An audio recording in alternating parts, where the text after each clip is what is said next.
Hi everyone, welcome back to my channel. আজ আমি তোমাদের সাথে শেয়ার করব আলুর দমের রেসিপি। একবার এইভাবে আলুর দম তৈরি করে দেখবে, মাছ মাংসকেও হার মানাবে। এই রেসিপি তৈরি করার জন্য প্রথমে আমি এখানে নিয়েছি পেঁয়াজ কুচি, টমেটো কুচি, ধনেপাতা কুচি ও কাঁচা লঙ্কা কুচি। তারপর নিয়েছি আলু। এখানে আমি একটি বড় আলুর মাঝ বরাবর কেটে নিয়েছি। তারপর আমি এখানে নিয়েছি আদা বাটা, রসুন বাটা ও জিরে বাটা। এরপর একটি কড়াইয়ে দিয়ে দেবো পরিমাণ মতো সর্ষের তেল। তেলটা গরম হয়ে আসলে তারপর আমি এর মধ্যে দিয়ে দেবো আলুগুলো।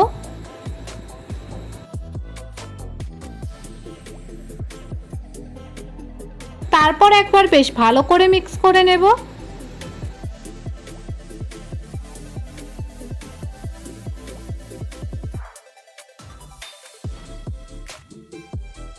এরপর এর মধ্যে দিয়ে দেবো স্বাদ অনুযায়ী লবণ, পরিমাণ মতো হলুদ গুঁড়ো,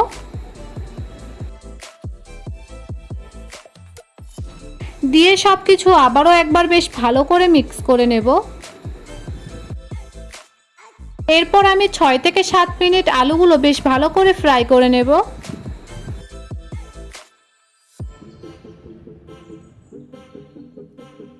এরপর আমি আলুগুলো আরেকবার বেশ ভালো করে নেড়েচেড়ে নেব। আর এই আলু ভাজাটা আমার পুরোপুরি তৈরি হয়ে গেছে। তারপর আমি একটি পাত্রে তুলে নেব। এরপর ওই তেলে দিয়ে দেবো গোটা জিরে, তারপর দেবো একটি তেজপাতা। তোমরা চাইলে দারচিনি ও একটি এলাচ দিতে পারো। তারপর ভালো করে 2 মিনিট মতো ফ্রাই করে নেব। এরপর এর মধ্যে দিয়ে দেবো পেঁয়াজ কুচি। এখানে আমি পেঁয়াজটা খুবই ছোট ছোট করে কেটেছি। তোমরা চাইলে অন্যান্য শেপেও কেটে নিতে পারো, আর তোমরা যদি চাও বেটেও দিতে পারো। তারপর এখানে দিয়েছি কাঁচা লঙ্কা কুচি, দিয়ে আবারও একবার বেশ ভালো করে মিক্স করে নেব।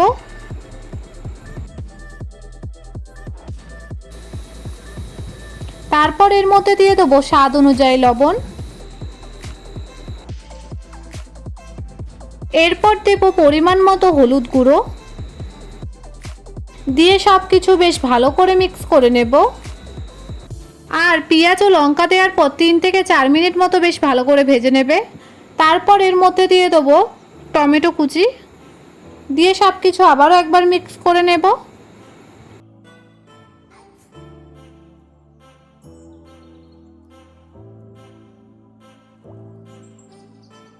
টমেটো দেওয়ার পর আবারও আমি 3 থেকে 4 মিনিট বেশ ভালো করে ফ্রাই করে নেব।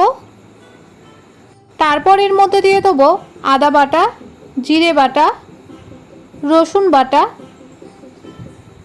এখানে সব মশলা আমি 1 চামচ করে ব্যবহার করেছি। এরপর আমি এর মধ্যে দিয়ে দেবো অল্প মশলা ধোয়া জল। তারপর সব কিছু বেশ ভালো করে মিক্স করে নেব। এরপর মশলাটা আমি বেশ ভালো করে কষিয়ে নেব, যতক্ষণ না মশলাটা থেকে তেল ছেড়ে দেয় ততক্ষণ পর্যন্ত।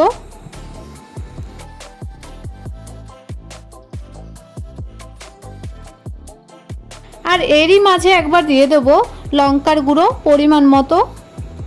তোমরা যতটা ঝাল খাবে ততটা পরিমাণ দেবে।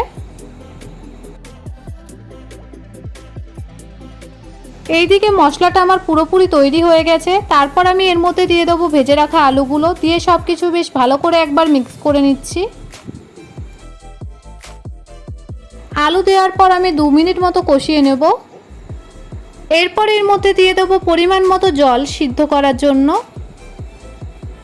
জল দেওয়ার পর একবার বেশ ভালো করে নেড়েচেড়ে নেব।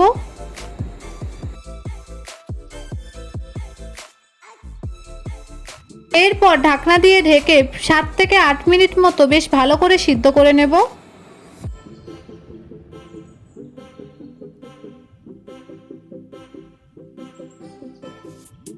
7 থেকে 8 মিনিট পর ঢাকনা খুলে একবার দেখে নেব যে তলায় লেগে গেছে নাকি, আর একবার বেশ ভালো করে নেড়ে চেড়ে নেব। তারপর আবারও 2 মিনিট মতো সিদ্ধ করে নেব। সবশেষে আমি এর মধ্যে দিয়ে দেবো ধনেপাতা কুচি। তারপর সব কিছু বেশ ভালো করে একবার মিক্স করে নেব।